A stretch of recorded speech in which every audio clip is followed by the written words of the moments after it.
So, what does a physiotherapist do? She assesses and advises the patient and caregivers various exercise modalities to improve and maintain functional capacity as well as treat their disabilities and painful conditions. She helps with gait training, transfer training, improving walking endurance, and teaches energy conservation techniques. She does a home safety assessment to prevent falls and accidents. She trains the person in the use of assistive devices like canes and walkers. It is very important to have the right kind of cane, that is a walking stick, and the right length, which is very important to derive the maximum benefit from the use of the walking stick. In the Indian context, I have seen a lot of reluctance among the elderly to use a walking stick even when it is indicated or when it is useful for him. I tell them that a fall and a consequent hip fracture can be a huge disaster, and it is better that they use a walking stick rather than get into that kind of a situation. So the physiotherapist plays both preventive roles as well as roles in treating and rehabilitating people. Exercises that she advises prevents the progression of lifestyle conditions like obesity, diabetes, hypertension, coronary artery disease, high cholesterol, etc. She prevents deconditioning, prevents falls and accidents, prevents degeneration of the joints, prevents pressure sores, prevents deep vein thrombosis. Deep vein thrombosis refers to clotting of blood in the veins of the leg.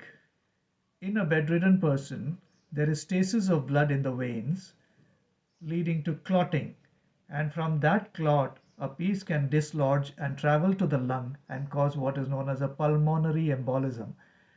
And this is a disaster. And this can easily be prevented by doing simple exercises of the leg and the foot, which the physiotherapist advises. So, a simple intervention can prevent a major disaster.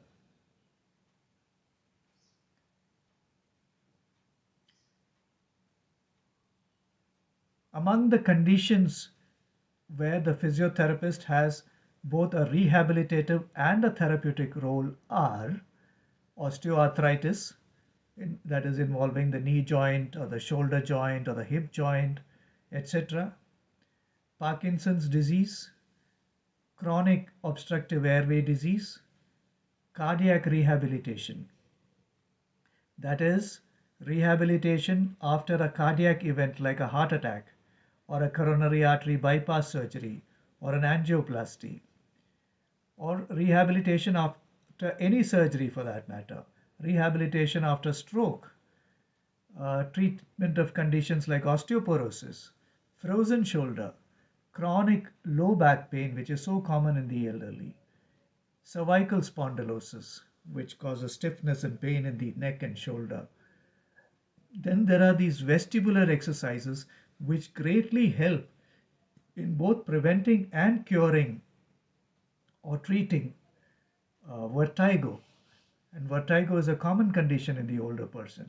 And these exercises greatly help to reduce the use of medications in these conditions.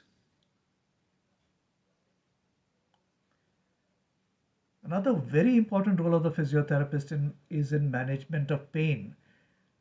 The elderly often have pain in various parts of the body, from the joints, from the muscles, etc., and resort to use of painkillers.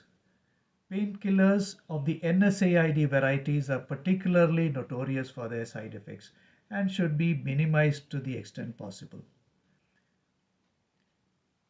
Physiotherapy, if done properly, can greatly reduce pain without the use of painkillers. And what are these modalities that reduce pain? Exercises that strengthen muscles around a joint, exercises that loosen stiff joints, Then manual therapy like massages, manipulation, mobilization, etc. Simply correcting the posture itself helps with conditions like neck pain, back pain, etc. Then there is thermal therapy, application of heat in various ways, like use of infrared or shortwave diathermy. Electrotherapy, where elec- electrical stimulation of the nerves help in relieving pain. Use of non-thermal agents like ultrasonography, laser, magnetic therapy, etc.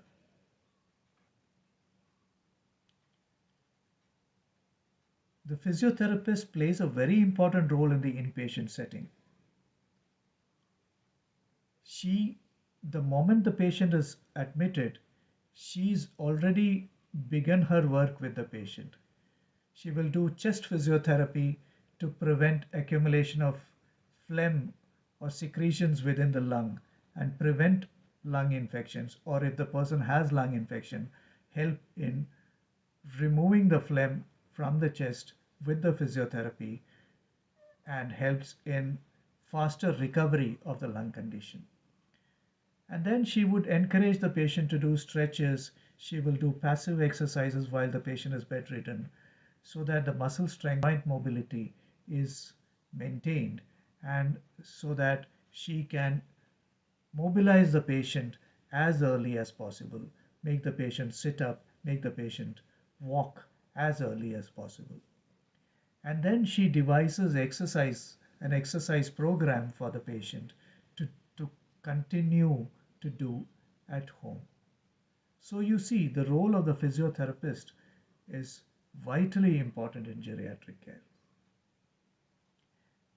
In my next episode, I shall be talking about the role of a dietitian in geriatric care. Till then, goodbye.